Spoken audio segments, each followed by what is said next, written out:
Let's start with some context and explain exactly why I choose to make this video. As basically everyone knows, iDubbbz made a content comp on RiceGum. In the mix of this, there became a discussion about subscribers and their tendencies to be sheep.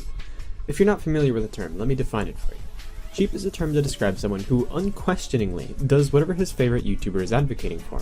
In the mind of a brain-dead sheep, you'll find them only agreeing with their YouTube idol.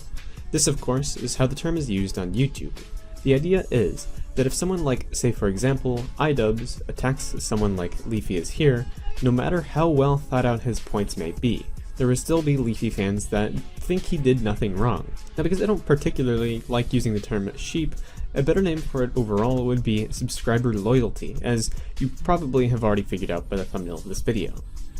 Okay, so we've established what it means to be a sheep, but what about it?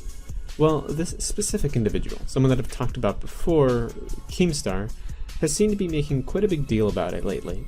He's been using the hashtag SheepSquad and has continued to bring it up in conversations about the iDubbbz and RiceGum drama. Since release of the content comp on RiceGum, he has used the word sheep on his Twitter 32 times as of writing this, that is. To give context on his stance on this, it's important to know that him and RiceGum are currently friends. So Keemstar claims that if you plainly agree with iDubbbz in this situation, you're a sheep, and if you agree with RiceGum, you're more open-minded. But is this really the case? I don't believe that there is anything wrong with supporting a fellow friend, but I don't think that going to the lengths of calling everyone a sheep is going to help you defend this friend. And not only that, but it also makes you sound like you're bragging, as to say that you're more open-minded than everyone else for agreeing with RiceGum. Obvious to most, here's the truth. Being open-minded has nothing to do with your opinions. To actually be open-minded, it just requires you to equally take into consideration both sides of something. Calling somebody a sheep just because they disagree with someone isn't even logical. Quite truthfully, each person is different.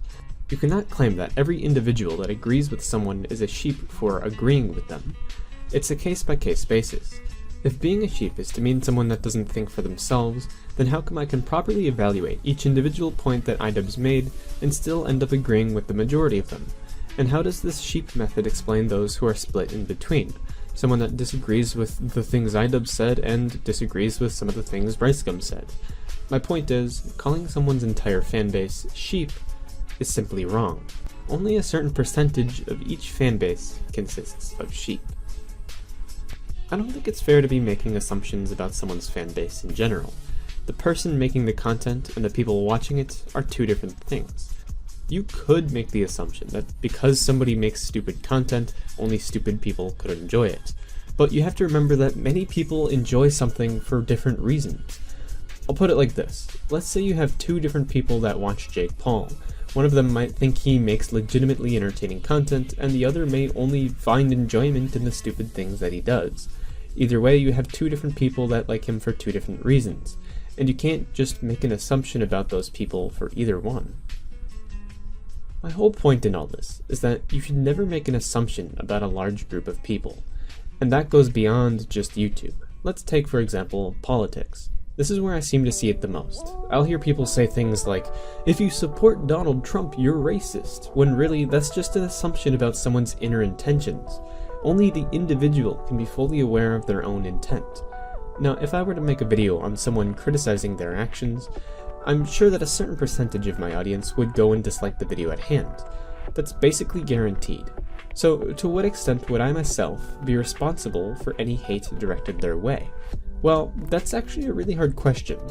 Let's look at both sides. The first argument is that because I made the video, I'm the one that caused the viewers to be so hateful. Comparison. If I hire somebody to murder a person, it would be both me and the murderer that would be held accountable. And the second argument is, I can't be held accountable for their individual actions. Comparison. If a boy murders someone, you cannot blame the mother of that boy for his actions. In both comparisons, the viewers of my video play the role of the murderer. But the question is, as the one who made the video, am I the guy who hires the murderer, or am I the innocent mother? But there is more to take into account. The video itself. In said video, if I were to be directly telling my subscribers to go hate on this guy, then I most clearly would be the guy hiring. But if I merely criticized him without even going as far as to insult him, I would pretty much be the innocent mother. But what about videos that are in between, not quite telling his subscribers to be hateful, but he himself being the hateful one? Well, this is how I see it. Everyone involved is equally responsible for their own actions. If the person making a video is being harsh and hates on them, he's responsible. If his subscribers choose to do the same, it's their own responsibility. But there is certainly an argument to be made one way or another. So are subscribers sheep? Well, the easy answer is only some of them. But I think that overall, it's important to not assume what you don't know.